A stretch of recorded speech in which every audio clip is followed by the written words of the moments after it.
पास करने के बाद मैं घर बैठ गई थी। हमारी उम्र की लड़कियां हो जाती है तो उन्हें बस घर में बिठा जाते हैं, अभी चूल्हा चौका को उनकी शादी कर दी जाती है। मुझे बहुत ही शौक था बहुत पढ़ने का। मैं चाहती थी कि मैं डॉक्टर बनूं। उनके दिमाग में ऐसे ख्याल आते थे कि भी मैं पढ़ जाती, कुछ बन जाती, नाम तो इनका ही रोशन होता ना। तो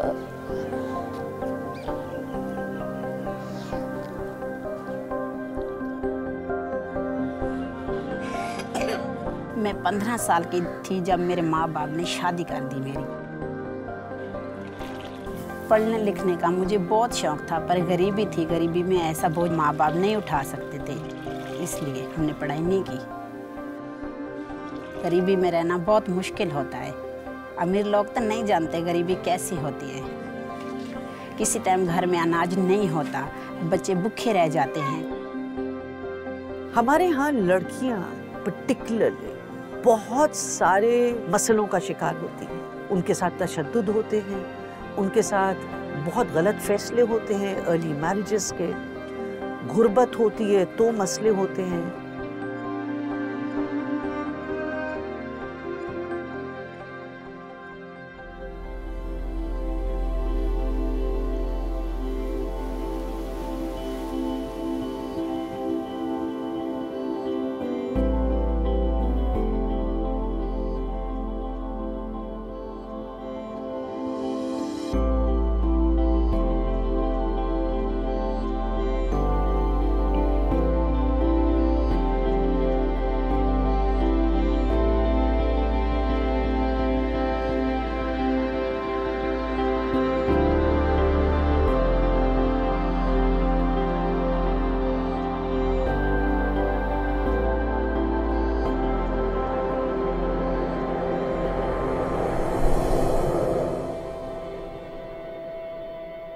जब 2000 में इदारा तालीम आगाही बना तो पाकिस्तान में पहले से तालीम का बहरान था। आज भी जब हम बैठे हैं तो हमारे 22.6 मिलियन बच्चे आउट ऑफ स्कूल हैं, 5 to 16 ईयर्स ऑफ एज के।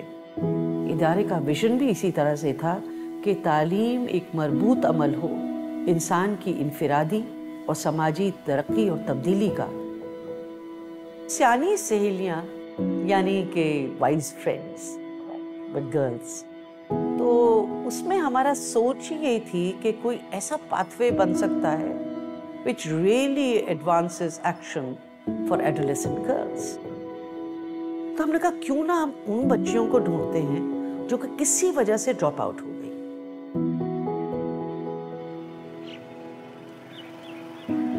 हर कम्युनिटी का अलग-अलग एक माइंडसेट है।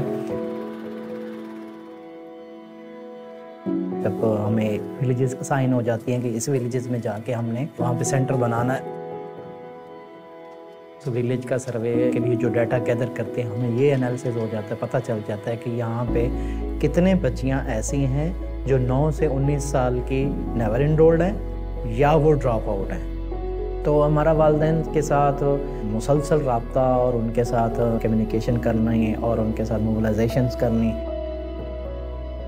हम अगर उनको कहें ना कि जी आप हमारे पास बच्ची भेजें पढ़ने के लिए या काम सीखने के लिए, तो वो कहते हैं जी बच्ची हमारी हैं तो आप लोगों को क्या इशू है, हम नहीं पढ़ाना चाहते। तो वहाँ पे हमें फिर ये होता है कि जहाँ पे अगर हमारे पास 100 बच्ची आनी होती है ना, तो वहाँ 50 बच्ची आती हैं। 8th क्लास के बाद में ये लोग आए थे, टीम हमारे घर आई थी, तो इन्होंने हमें बताया कि ऐसे ऐसे पढ़ाई को आप स्टार्ट कर सकती हो। तो मैं यहाँ आई हूँ, तो यहाँ देखा इदारा कैसा है, फिर मैंने अपनी तालीम शुरू कर दी है। मेरे वालिदैन मेरी फीस अदा नहीं कर सकते थे, जिसकी वजह से उन्होंने मुझे 2-3 साल घर बिठाया। जब मैंने इस इदारे के बारे में सुना, मैं अपनी भी पढ़ाई जारी करने के लिए यहाँ पर आ गई। जब हमारे पास बच्चियाँ आई थी तो बहुत ज़्यादा उनमें एक खौफ कह लें, कॉन्फिडेंस बिल्कुल नहीं था। तो एसएस प्रोग्राम के तहत इनको सेकंड चांस दिया गया कि ये अपनी जो है वो ग्रूमिंग करें, अपनी एजुकेशन को कंप्लीट करें। लेकिन ये एक स्पेशल प्रोजेक्ट है जिसमें डिफरेंट प्रोग्राम्स मर्ज हुए हैं।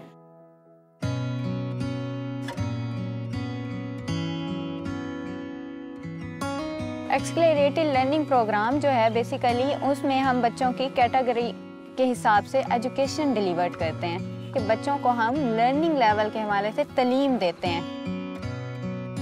उनको जो है वो हम सिलेक्टेड करिकुलम जो है वो उसकी तरफ लेके आते हैं कि जिससे जो है वो उनकी लर्निंग लेवल तेज हो, पिकिंग पावर तेज हो और वो सिलेबस को कवर कर सके।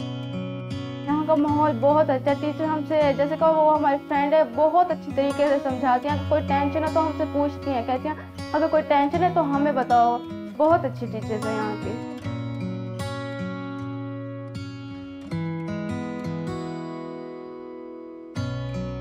वोकेशनल ट्रेनिंग इंस्टीट्यूट में बच्चों को स्किल्स सिखाए जाते हैं। 6 मंथ में हम उसको टोटल छोटे कपड़ों से लेके बड़े तक सिलाई करना, ब्यूटिशियन की पूरी डिटेल के साथ लास्ट में उनको हम एक टूल किट भी देते हैं।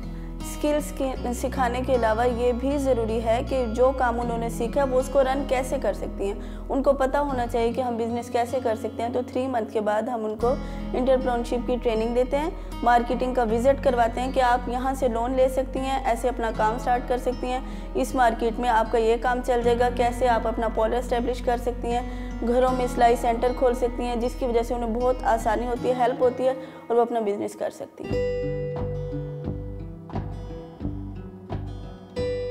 ऑल्दो ITA में जो है एक ट्रेडिशनल एजुकेशन चल रही है, लेकिन अलॉन्ग साइड जो एक प्लस पॉइंट है इधर का वो यही है कि लाइफ स्किल बेस्ड एजुकेशन दी जा रही है। जितनी भी लाइफ की हमारी महारतें हैं या ज़िंदगी गुजारने के लिए जितनी हमारी पर्सनालिटी को जिस चीज़ की ज़रूरत है, जिस पे ग्रूमिंग की ज़रूरत है, फॉर एग्जांपल इसमें बिहेवियरल लर्निंग आती है, इसमें सोशल लर्निंग आती है, इसमें हमारी पर्सनल और प्रोफेशनल ग्रोथ किस तरह से करनी है, ये वो एज ग्रुप है जिस पे फोकस करने की सबसे ज़्यादा ज़रूरत है। They are not confident enough तो वो स्टैंड आउट नहीं कर सकेंगी। तो इस एज ग्रुप में पर्टिकुलरली ये ज़रूरी है कि हम ये सारे एरियाज़ कवर करें।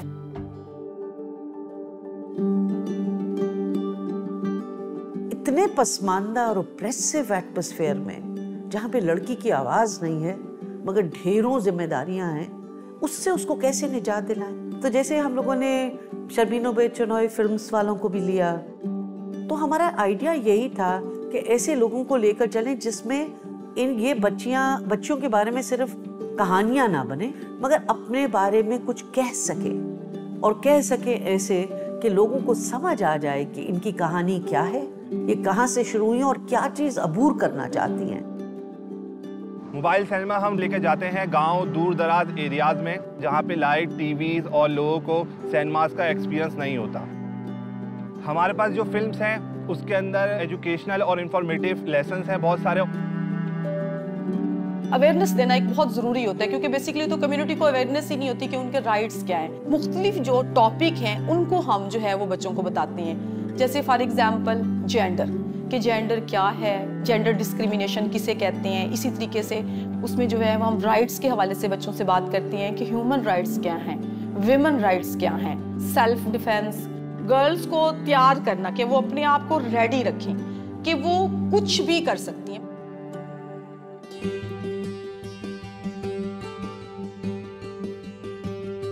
EDGE is basically, it stands for English and Digital for Girls Education. It's been run in several countries of the world by the British Council, and now we are piloting it in Pakistan.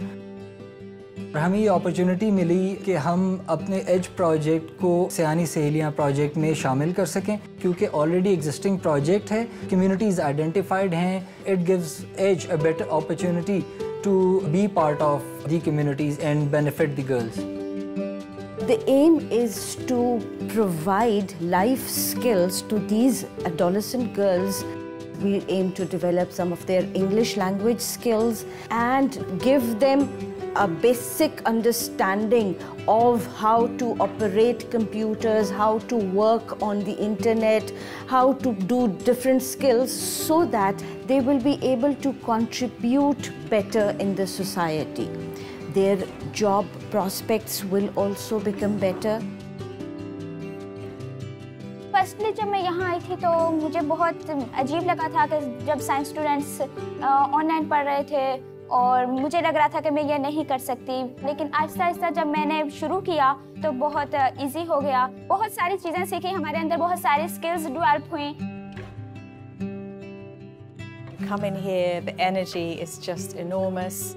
So this building is full of young people, young women with hopes and dreams which are much more likely to be realised because of all the things they're learning here.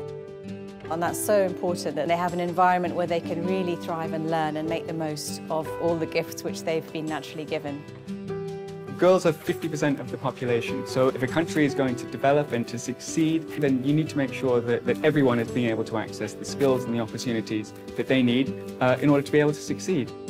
It's just been so inspiring to see them, to see how hopeful they are about the future, how confident they feel, how empowered they feel. It's been really, really inspiring and makes you feel really optimistic. We are very positive about the impact. This is going to be a subtle change, but at least the process has started, and that is something which I really like about the Edge Clubs. जब लोगों का मनफी रवैया देखते हैं तो दिल भी टूटता है, लेकिन शाम को जब आते हैं तो डिसाइड हो क्या, सुबह फिर वही जज्बा लेके जो है ना निकल पड़ते हैं। दारुल तालीम आगाही का मुझे पता चला तो उधर मैंने खुद अपने दम पे उधर स्कूल में दाखिला लिया। उन्होंने हमें सब कुछ दिया तो उसकी वजह से हम पढ़े हैं। मैं डॉक्टर बनना चाहती हूँ और मैं पूरे मुल्क के लिए कुछ करना चाहती हूँ। मैं ज़रूर करूँगी, इंशाल्लाह मैं ज़रूर, अगर कोई करे या ना करे मैं अपने लिए कुछ ज़रूर करूँगी। हमारे यहाँ बाजी आई थी, उसने हमें कहा हमारे यहाँ भाई कौमी इदारा मुस्तक़िल सहेली का भाई प्रोग्राम है, तुम आओ नजमा, देखो तुम्हें अच्छा लगे तो तुम करो। मैं गई थी उसके घर में, मैंने देखा, मुझे चुनरी का काम अच्छा लगा। मैंने उससे ये काम 3 महीने सीखा। सीख कर मैंने भाई घर में आई, वो भी किया था, मुझे अच्छा लगा था। हमारा काम अच्छा चल रहा है, उसका हम शुक्रिया अदा करते हैं। एसएस प्रोग्राम के तहत हमने उनको एक जैसे कहते हैं ना कि एक रास्ते पर डाल दिया है, उनको मोटिवेट कर दिया है। अब वो इस लेवल पर पहुंच चुकी हैं बच्चियां कि हमें यकीन है कि वो आगे जाएंगी। मुझे लगता है कि किसी हद तक शायद इदारा तालीम आगाही ने अपना हिस्सा शायद डाल दिया है। ये नहीं है कि वो पूरा हो चुका है, मगर कम से कम हम ये कह सकते हैं कि अगर पाकिस्तान को तब्दील करने के लिए बिल्डिंग ब्लॉक्स हम सब मिलके इकट्ठे कर रहे हैं, बहुत सारी तंजीमें, तो मुझे लगता है कि उसमें इदारा तालीम आगाही का भी एक छोटी सी कंट्रीब्यूशन ज़रूर मानी जाएगी। मैं बड़े होकर पायलट बनना चाहती हूँ। मैं बड़ी होकर आर्टिस्ट बनना चाहती हूँ। मैं बड़े होकर पॉलिटिशियन बनना चाहती हूँ। मैं बड़ी होकर टीचर बनना चाहती हूँ।